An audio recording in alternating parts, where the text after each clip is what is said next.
My mom caught me in the most embarrassing moment of my life. And what she said next changed everything. This isn't just a story about awkward teenage mistakes. It's about trust, boundaries, and a summer that spiraled into something I never saw coming. Stay with me till the end. You won't believe how far it goes. If this story has you curious already, hit like and follow the channel because this is just the beginning. It was the first week of June, and I was finally home after my freshman year at college. My name's Ethan Walker, and I just turned 18. No dorms, no lectures, just the sweet, quiet suburbs of Willow Creek, Oregon, and a summer of doing absolutely nothing. Dad was away on a 2-month assignment in Seattle, so it was just me and Mom, Claire Walker, in the house we'd lived in since I was a kid. She'd just gotten back from a weekend in Portland visiting my aunt, still wheeling her suitcase through the hallway when she called out, "I'm heading back out. Dana's dad's in town and we're meeting for dinner. Be good, Ethan." She flashed me a smile, grabbed her keys, and was gone. The second I heard the garage door rumble shut, I exhaled. Alone at last. I kicked off my shoes, locked the front door, and grabbed my usual setup: tissues, hand soap, and my headphones. I headed to my room like I'd done 100 times before. With the door closed and my favorite site loading, I sank into the chair and hit play. The sound wrapped around me, drowning out the world. I was completely in the zone when everything shattered. "Ethan Walker, what on earth are you doing?" My stomach dropped.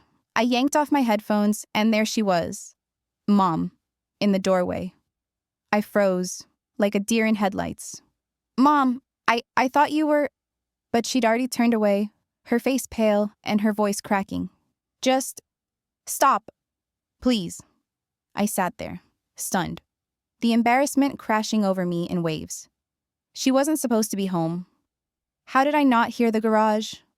I couldn't move, couldn't breathe. Eventually, I shut the laptop and just sat, waiting for the courage to face her. When I finally stepped into the living room, she was curled up on the couch, staring at the TV, but not really watching. "Mom, I'm sorry," I said quietly. "I didn't know you were coming back early. I swear it won't happen again." She didn't look at me, just said, "Okay." That night was the most awkward night of my life. We barely spoke, just passed each other in silence like strangers. And even though the guilt was eating me alive, a small, stubborn part of me still felt the pull, the urge to finish what I'd started. I went back to my room thinking she'd be asleep. I was wrong. She knocked gently on my doorframe, holding a cup of tea. "Hey," she said, voice soft. "I shouldn't have yelled earlier. I was just surprised." I nodded, unsure what to say. "It's okay. I get it." She hesitated. "Ethan, how often does that happen?" The question caught me off guard, but I figured I might as well be honest. "Most days, I guess 3 or 4 times?" She blinked, then gave a slow nod like she was trying to understand. "Do you have a girlfriend?" "No." Another pause. Then came the sentence that would change everything. "You don't have to hide it from me, you know." I looked up confused. "What?" She leaned against the doorframe. "You're 18. You're growing. It's normal. Just maybe next time, give me a heads up. I'll stay out of your way." I didn't know what to say. She wasn't mad. She was okay with it. Then she added something that stuck in my mind the rest of that night. "I'm not here to judge you, Ethan. I just want you to feel safe being yourself, even if that means some weird, awkward stuff." And then she walked off like it was no big deal. That was the moment I realized. This summer was going to be anything but ordinary. For a couple of days after that night, things between me and Mom were weird. Not bad weird, just different. We didn't really talk about it, but something had shifted. There was this unspoken truce. No shame, no lectures, just understanding. I started locking my door, turning down the volume, and texting her before I got in the zone. And to my surprise, she respected it every single time. She'd throw on her running shoes and go for a walk or head to the backyard with a book. At first, I thought it was too good to be true. But she meant what she said. She wasn't judging me. She was just giving me space. But then something strange happened. One night, I was in the living room, flipping through channels, bored out of my mind. Mom came in wearing her usual around-the-house clothes. Leggings, oversized hoodie, hair up in a messy bun. She sat next to me and asked casually, "You didn't use your room earlier like you usually do? Everything okay?" I blinked. Yeah. Just wasn't feeling it, I guess." She nodded. "Okay, just checking." It was such a weirdly normal question, and yet it sent my brain spinning.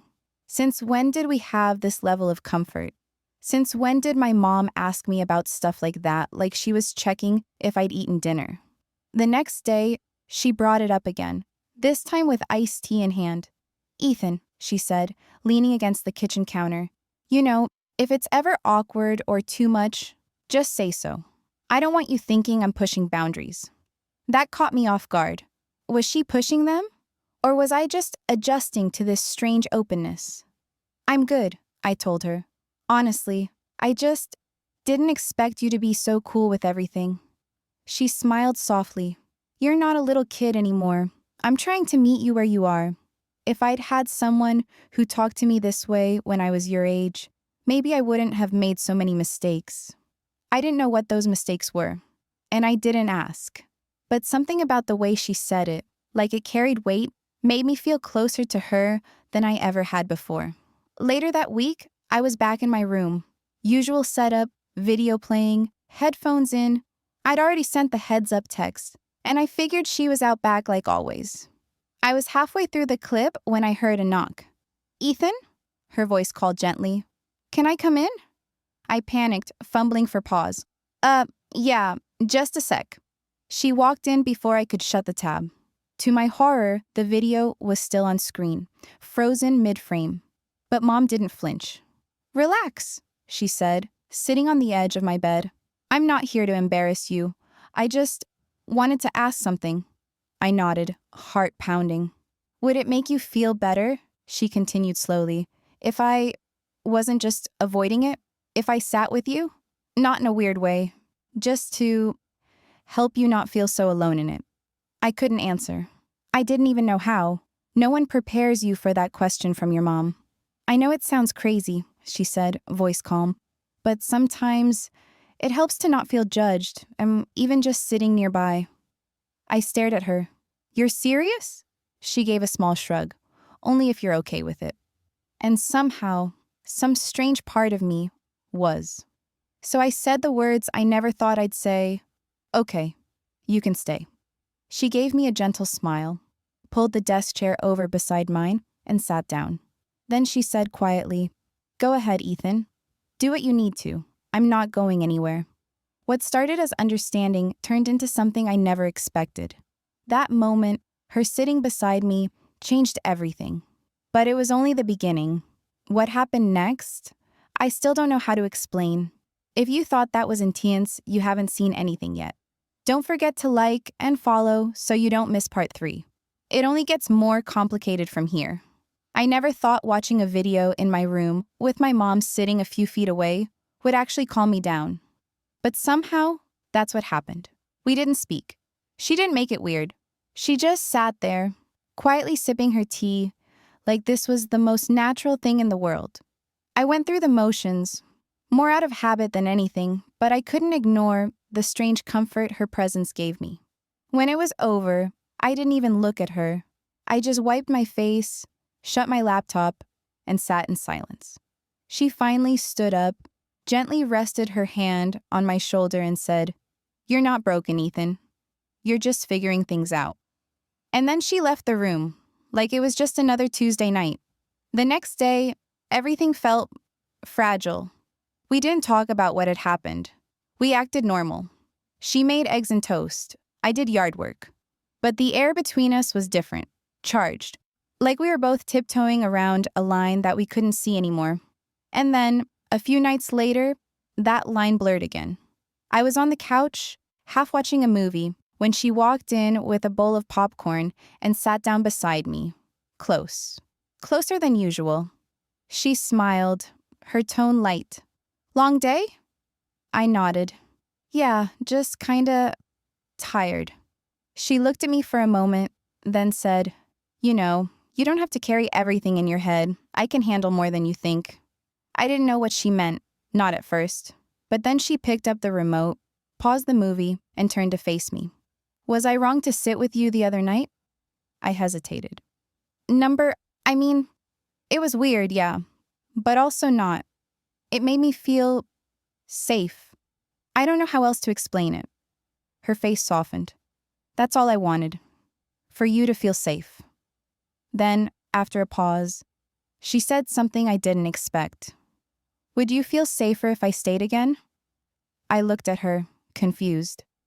"Now?" She nodded. "Only if you want. I think maybe the shame you carry isn't yours. And I want to help you let it go." I stared at her, the silence stretching between us. Then, for reasons I still can't explain, I said, "Okay." So we went back to my room. Like before, she sat by my desk while I pulled up a video. This time, though, I didn't pretend I wasn't nervous. My hands shook, my voice cracked. "I don't know if I can do this again?" She looked me in the eyes and said gently, "Then don't. Just sit with me. That's enough." So we sat. And that should have been the end of it. But then she leaned in and said softly, "You're holding tension in your shoulders. Try relaxing them." It wasn't what she said, it was how. Calm, grounded. Like she was guiding me through a meditation, not something so personal. I followed her advice without thinking. And once again, she stayed. Didn't flinch, didn't look away. She was just there. And for some reason, it didn't feel wrong. When it was over, she handed me a tissue without a word. I cleaned up, feeling like my head was spinning in 1,000 directions. She stood, ran her hand gently through my hair like she used to when I was little, and whispered, "You're doing okay, Ethan. I promise." Then she walked out, closing the door behind her. I sat there, staring at the wall, the words echoing in my head. "You're doing okay." But was I? Or were we already in too deep? What started as support is now something I can't name. The lines are gone, the rules are gone, and part of me doesn't want them back. But I know something's coming, and I don't know if we're ready. After that second night, her sitting beside me again, something changed between us. Not with words, not even in how we acted, but it was there. This tension. This silence that said more than anything we could have spoken aloud. We still had our routines, me mowing the lawn, her watering the roses, both of us pretending we were just mother and son, passing a slow summer in the suburbs. But when we passed each other in the hallway, we lingered a little longer. When we made eye contact, we didn't look away right away. One afternoon, I walked into the kitchen and found her humming along to the radio, barefoot, making grilled cheese like it was the most normal day ever. But when she turned and handed me a plate, her fingers brushed mine, and neither of us pulled away. "Thanks," I said quietly. She gave a small smile. "You're welcome." We ate in silence, but it wasn't awkward. It was thick, full of everything we weren't saying. That night, I was in my room again. I'd pulled up another video, but this time, I wasn't focused. The screen played, the sounds filled the space, but my head wasn't there. I kept thinking about the way she looked at me earlier, the way her voice had softened, the way she stayed. And then came the knock. "Ethan?" I already knew it was her. "Yeah?" The door opened slowly. She stepped inside in her oversized sleep shirt, holding her usual mug of tea. "I wasn't going to bother you," she said. "I just couldn't sleep." I nodded. "Me either." She didn't ask this time. She just walked over and sat down in the desk chair beside me, like it was hers now, like this was normal. I didn't stop her. The video kept playing. I barely noticed what was on screen. My heart was pounding too loud. "I was thinking," she said softly, eyes on the monitor. Maybe. It's okay to be close, even when it doesn't look like what people expect. I swallowed hard. What do you mean? She looked at me, her eyes full of something I couldn't name. I mean, maybe love doesn't always fit in neat boxes. Maybe sometimes it grows in the quiet places, the broken ones. My throat tightened. I didn't know how to respond, so I didn't. Instead, I reached over and paused the video, and she didn't ask why. We just sat there, still, breathing the same air. And then she said, so quietly, I almost didn't catch it. Do you ever wonder what this summer would have been like if your dad was home? I didn't answer, not because I didn't know, but because I did. Everything would have been different. All of this, whatever this was, would never have happened. And I didn't know if that made me feel relieved or sad. Eventually, she stood. I'll let you rest, she said, but if you need me, I'm here. As she reached the door, I found my voice. Mom. She turned. Yeah? I stared at her. The words caught in my throat. Then finally, do you think this is wrong? Her eyes didn't flinch. I think, she said carefully, that what's happening between us is confusing. But I also think pretending we don't care would be worse. And then she left. That night, I didn't sleep. Not because I was ashamed, but because I wasn't. And I didn't know what that meant. We told ourselves it was harmless, that it was just connection, just care. But lines don't stay blurred forever. And some feelings don't stay buried. In part 5, everything changes. If this story's been pulling you deeper, hit like and follow so you don't miss what comes next. Because we're heading into the part where nothing stays hidden. It was late July when things started to feel heavier. Not dramatic, not explosive. Just this slow, creeping weight that hung in the air between me and Mom like fog. The kind that slips under doors and settles in your chest without asking. We still had our routine. Breakfast in silence. Chores in parallel. Movie nights where neither of us paid much attention to the screen. But something had shifted. There was this moment, a small one, that made it all real. I was in the laundry room folding a pile of towels when she walked in wearing one of Dad's old t-shirts. It was oversized on her, the hem brushing her thighs. She paused when she saw me. Oh, sorry, I didn't know you were in here. I nodded, eyes dropping. No worries. She stepped past me, opened the dryer, and reached in for her clothes. As she bent forward, the back of the shirt lifted slightly, revealing a flash of skin. I turned away instantly, heart racing. We didn't speak, but we both felt it, that heat, that unspoken tension that had been building for weeks. That night, we didn't watch TV. Instead, she knocked on my door and asked if I wanted tea. I said yes. Not because I needed it, but because I didn't want to say no to her. We sat on opposite ends of the couch, legs curled, mugs in hand. After a long silence, she finally asked, "Are you okay, Ethan?" Like, really okay? I didn't know how to answer. I think so, I said. I don't know what this is. She nodded slowly. Me neither. Then, very quietly, but I don't want it to stop. The words hit like a wave. Not because they surprised me, but because they didn't. I set my mug down, hands trembling slightly. Do you think we've gone too far? I asked. She didn't answer right away. Instead, she looked down at her lap, fingers tracing the edge of her mug. I think we're two people who were lonely, she said. And we found something in each other that filled a space neither of us knew was empty. It was honest, painfully honest. I didn't know what to say, but I knew what I felt. Do you ever wish Dad would come back early? I asked. She looked up, her eyes glassy. Sometimes, she said, but other times, I wish this summer could last a little longer. And there it was, the thing we hadn't dared say out loud. We were afraid of the end. Not because it would be hard, but because it would force us to look at what we'd become. Later that night, I was brushing my teeth when she passed by the bathroom. She paused, then stepped in, resting against the counter next to me. I used to brush your teeth when you were little, she said with a smile. You'd squirm and spit everywhere. I laughed, the memory oddly comforting. Sounds about right. We stood there in the mirror, her in that faded t-shirt, me with toothpaste still foaming in my mouth, and I saw it. How close we'd become. How far we'd drifted from anything we could explain. She reached out and gently wiped a bit of foam from the corner of my lip. Her hand lingered for just a second too long. Neither of us moved. Then, in a whisper, "Good night, Ethan." She left before I could reply. I stared at myself in the mirror, heart pounding, trying to remember who I was before this summer began, and realizing I didn't know anymore.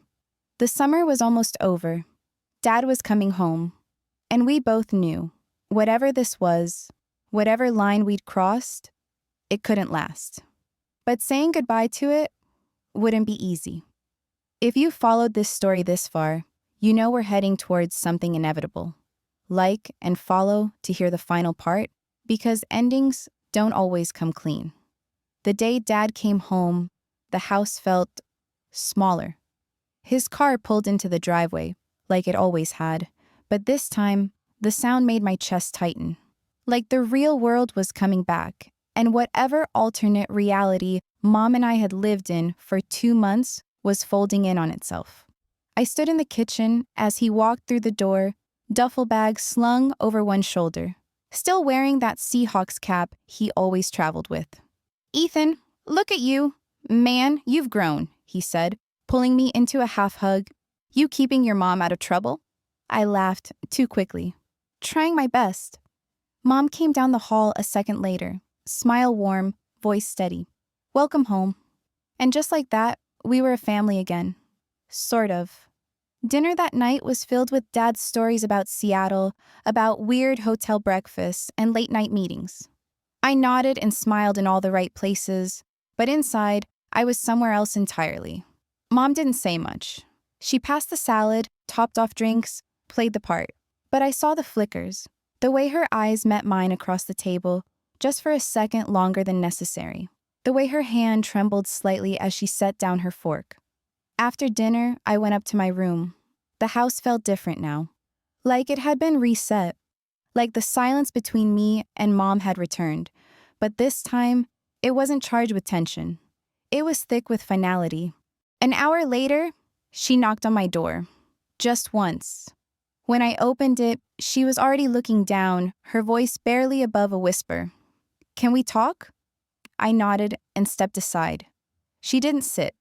She just stood there in the soft glow of my desk lamp, arms crossed, like she was holding herself together.